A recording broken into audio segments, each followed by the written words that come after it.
मेरे सामाजिक परिवार के सभी सदस्यों को नमस्कार।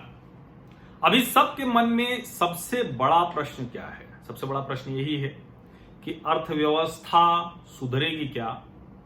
जो चाइनीज वायरस का संक्रमण फैला, जो 60 लाख के ऊपर भारत में संक्रमित हुए लोग, हालांकि ठीक भी 50 लाख हो गए, तो क्या अब जो कहा जा रहा है कि ग्राफ गिर रहा है, तो क्या अर्थव्यवस्था का ग्राफ उठेगा? क्या जो पहली तिमाही में अप्रैल मई जून जिसमें -23.9 ये जीडीपी रही ग्रोथ, यानी निगेटिव में 24%, तो क्या उसमें कुछ बेहतरी होगी क्या? ये वो सबसे बड़े प्रश्न हैं जो पूछे जाने चाहिए और हम सबके मन में है, क्योंकि इसी से जिंदगी की बेहतरी, इसी से नौकरी, इसी से लोगों का जीवन स्तर सुधारना, इसी से फिस्कल डेफिसिट का ठीक होना, इसी से सरकार योजनाएं कैसे चलाएगी, वो सब इसी से ठीक होने वाला है। अब जब हम कहते हैं कि अप्रैल मई जून के बाद जुलाई अगस्त सितंबर की जो तिमाही है उसमें क्या होगा अर्थव्यवस्था के साथ, तो इसे समझने के लिए ये देखना होगा कि जो इकोनॉमिस्ट हैं, जो अलग अलग एजेंसियां हैं, वो क्या कह रही हैं। और जब हम उसकी बात करते हैं तो सबसे पहले ये कि आखिर हो क्या रहा है। तो जो मैंने एक बार आपको बताया, जब मैं गांव में था तो वहां 24% का आंकड़ा माइनस उसी वक्त आया था, तो मैंने खेत से खड़े होकर आपको बताया था। तो कई लोगों ने कहा कि आपकी ये बात कॉन्ट्राडिक्टरी लग रही है, लेकिन जब मैंने सारी रिपोर्ट्स अभी पढ़ी, जो ताजा रिपोर्ट्स आ रही हैं, तो वो ये कह रही हैं कि वीकनेस इन नॉन एग्री, यानी एग्रीकल्चर सेक्टर में तो बड़ी अच्छी डिमांड है। अभी वो जो पेप्सी कंपनी के हेड है वो भी कह रहे हैं कि बड़ी जबरदस्त आ रही है, लेकिन रूरल डिमांड तो बहुत अच्छी है, अर्बन डिमांड नहीं है अभी। इसका मतलब क्या है?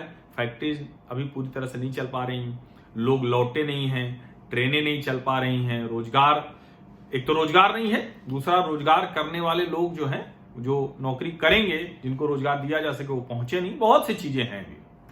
अब बिहार में चुनाव है, तो जिनको नौकरी, जिनकी छुट्टी है, तो वो सोच रहे हैं चलो चुनाव का मजा लेके तभी जानते हैं। तो लोकतंत्र का पर्व है, उत्सव है, आनंद तो आता ही है, भले कोरोना काल में हो रहा हो, चाइनीज वायरस के समय में हो रहा हो, तो वो रुक गए होंगे, अभी टाइम लगेगा।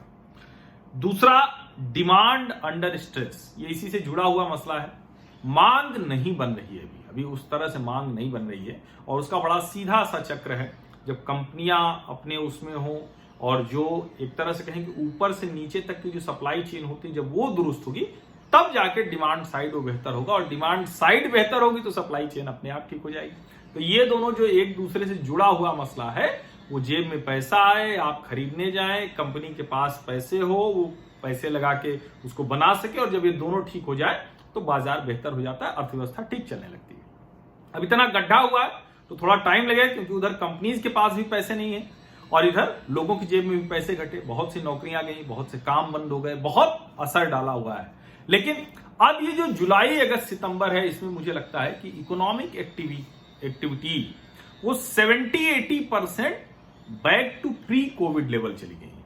जो मैंने आपको बताया भी था, जब मैं अर्थव्यवस्था की चर्चा कर रहा था, तो मैंने अलग अलग आंकड़ों से बताया था कहां कहां क्या है, तो उसका असर दिखेगा। और मुझे लगता है जुलाई अगस्त सितंबर के जब आंकड़े आएंगे तो वो बहुत साफ साफ दिखेगा।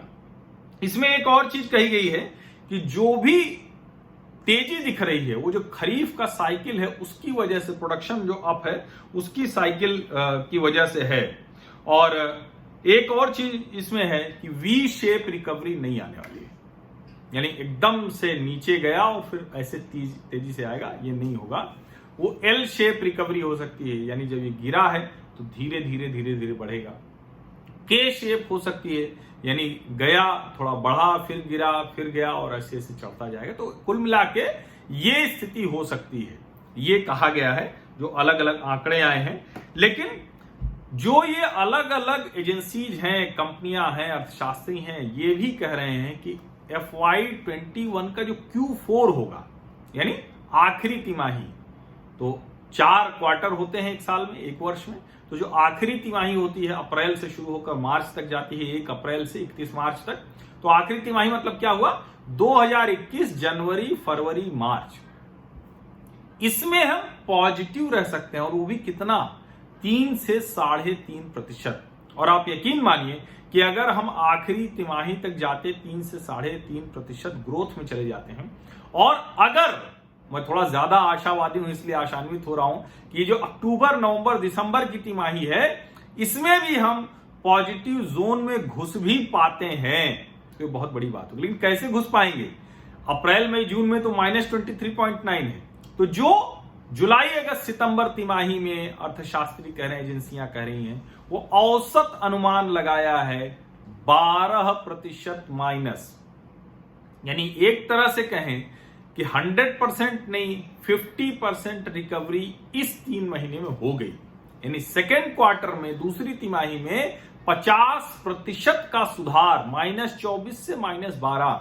अब अलग अलग जो एजेंसीज हैं मैं उसका बता देता हूं। कोटक महिंद्रा सबसे खराब अनुमान ये लगा रहे हैं, ये अभी भी कह रहे हैं -15.6, डीबीएस बैंक -13%, इकरा -12.4%, क्रिसिल -12%, एक्सिस बैंक भी -12%, इंडिया रेटिंग्स -11.9। अच्छा ये देखिए, क्रिसिल, एक्सिस बैंक और इंडिया रेटिंग्स ये सब कह रहे हैं कि -12 के रेंज में है। एचडीएफसी भी -10 कह रहा है और केयर रेटिंग्स भी -9.9। यानी 10 से 12% के बीच में ये 5 रेटिंग एजेंसियां हैं जो इस पर नजर रखती हैं।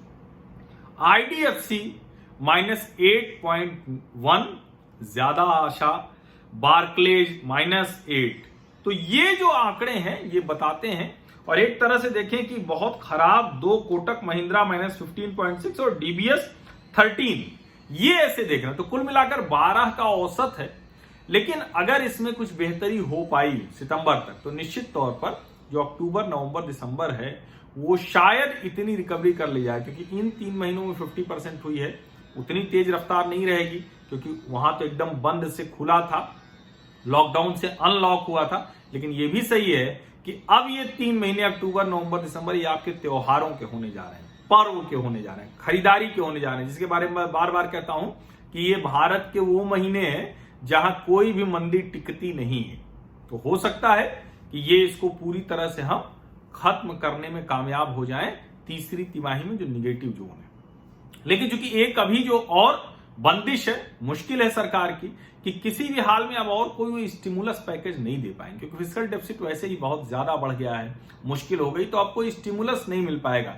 बैंकों के पास भी अभी उतना जमा नहीं आ रहा है जितना उनको कर्ज देना पड़ रहा है, तो वो भी एक बड़ी मुश्किल। तो कुल मिला के कॉम्प्लेक्स सिचुएशन है। लेकिन अच्छा है कि पहली तिमाही के बाद दूसरी तिमाही में 50% रिकवरी है। अगर तीसरी तिमाही में रिकवरी के साथ माइनस को खत्म करके कुछ पॉजिटिव में जा पाए, तो आप यकीन मानिए जो 3 to 3.5% लास्ट क्वार्टर में है वो बहुत बेहतर हो जाएगा। और जो बहुत से लोग इसको एकदम से 20%, 25% जिसको कह रहे थे कि निगेटिव जोन में जाएगा, कुछ जो कह रहे हैं 16% से कम नहीं होगा, वो शायद आपको निगेटिव रहे भी पूरे वर्ष भर की तो बहुत कम हो जाएगी।